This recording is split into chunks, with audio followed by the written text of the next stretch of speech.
নেশার জন্য ওর নিজের ওয়াইফ স্ত্রীকে মানে ও আরেকটা বাবা ব্যবসায়ীর কাছে গ্রহণ করতে পারে। এটার প্রমাণও আমাদের এই এলাকায় সবাই জেনে গেছে এবং কি ওর স্ত্রীর নিজের মুখের বক্তব্য ছিল এটা। তো দ্বিতীয় কথা, ওর স্ত্রী বলল যে আমার জামাই আমাকে মেরে ফেলতে চাইছে, কিন্তু এটা ভুল ধারণা। ওর জামাই ওকে মারতে চায়নি, বাচ্চাটাকে ডেকে নিছে একমাত্র তার স্ত্রী যদি ডাক না দিত বাচ্চাটা কখনো যেত না। কারণ আমরা যেই বাচ্চাটা নিয়ে আমরা আন্দোলন করতেছি তারা দুটা বোন ঘর থেকেই বের হয় না স্কুল ছাড়া। 1+ স্কুল, দ্বিতীয়ত ঘর, একটা বিড়াল আছে ছোট বোনটার, ছোট বাচ্চাটার, ও বিড়ালটা নিয়ে খেলাধুলা করতেছিল। তখনই ওই মানে যে আসামিটা মারছে তার ওয়াইফ ওকে ডাক দিছে, বাবু এখানে ঘরে আসো। তো ঘরে যাওয়ার সাথে সাথেই ওই যে টান দিয়ে ঘরে ঢুকেছে না, ওই জুতা একটা আল্লাহর কি মেহেরবান বাহিরে পড়ে গেছে। মানে আমরা পাবো বলে খুঁজে তার জন্য। হ্যাঁ, 50টা যে মার্ডার করছে ওরে দেখলাম এই বাসা থেকে গ্যারেজে দৌড়াদৌড়ি করতেছে বারবার। কেন দৌড়াদৌড়ি করতেছে? ওর গ্যারেজে দৌড়াইতেই পারে, স্বাভাবিক। তারপর আমরা আসলাম, যেহেতু ওর সাথে কথাবার্তা বলি আমরা।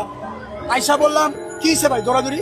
তো আয়সা দেখলাম সে এতটুকু একটা ছুরি গ্যান্ডিং মেশিন দিয়ে গ্যারেজের ভিতরে ঘষতেছে, মানে একদম চকচকে সাদা করে ফেলছে ছুরিটাকে। মানে এরকম পরিমাণে ধার দিছে, মানে ওটা কার আঙ্গুলে লাগলেও পড়ে যায়। তো যাই হয়েছে, 9টা 7 মিনিটের ভিতরে সে কি করলো, গ্যারেজ থেকে এভাবে লুকায় কি জানি বাড়ির উপরে চলে গেল। তো চলে গেল, 9টা 10 বেজে গেল। 2-3 মিনিটের ভিতরে এই কাহিনীটা। 9টা 10 আমরা এখানে বসে রয়েছি, আমাদের মহাজন আসে না, গাড়ি কিভাবে নিব। তো আমরা বসে থাকতে থাকতে 9:45 বাজে তখন যেই বাচ্চার মা খুঁজাখুঁজি করতেছে, আমাদের নিচে এসে জিজ্ঞেস করছে আপনার ভাস্তি কি এখানে গেছে? বললাম না আপা, ও তো নিচে নামে না, ও তো উপরেই থাকে। যেই জায়গায় মার্ডার করা হয়েছে বাচ্চাটাকে, পাশের ফ্লাইটে, ওই ফ্লাইটে বাচ্চাটাকে যখন না হয়েছে তখন একটা জুতা ভুলবশত আমাদের রিজিক ওই বাচ্চাটার লাশ ছিল বিদায়, আমরা তার মা বাবা ছিলেন বিদায়, মানে হক হালালি, তার জন্য আমরা ওই জুতাটা মানে আল্লাহর উসিলায় বাইরে পড়ে গেছে। তো বাচ্চার মা খুঁজতে খুঁজতে দেখলো যে একটা জুতা ওই দুয়ারের বাইরে পড়ে রয়েছে। বাচ্চার মা ভাবলো পাশের ফ্লাইটে যেতেই পারে, স্কুলে যাবে না, তার জন্য বাহানা দিয়ে। তো ভাইয়া ও ফ্লাইটটার ভিতরে টোকাটুকি করছে, বাচ্চার মা প্রায় 20 মিনিট টোকাটুকি করার পরে কোনো সারা নাই, শব্দ নাই, ভিতর থেকে লাগানো।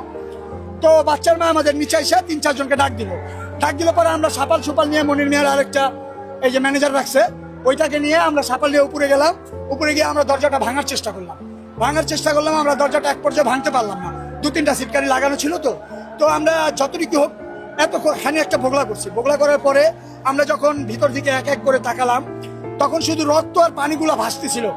মানে ডাইনিং রুমের ভিতরে মানে কল সব ছাইরে দিছিল, তো মানে রক্তর কোনো চিহ্ন রাখার মানে চিন্তা ভাবনা ছিল না।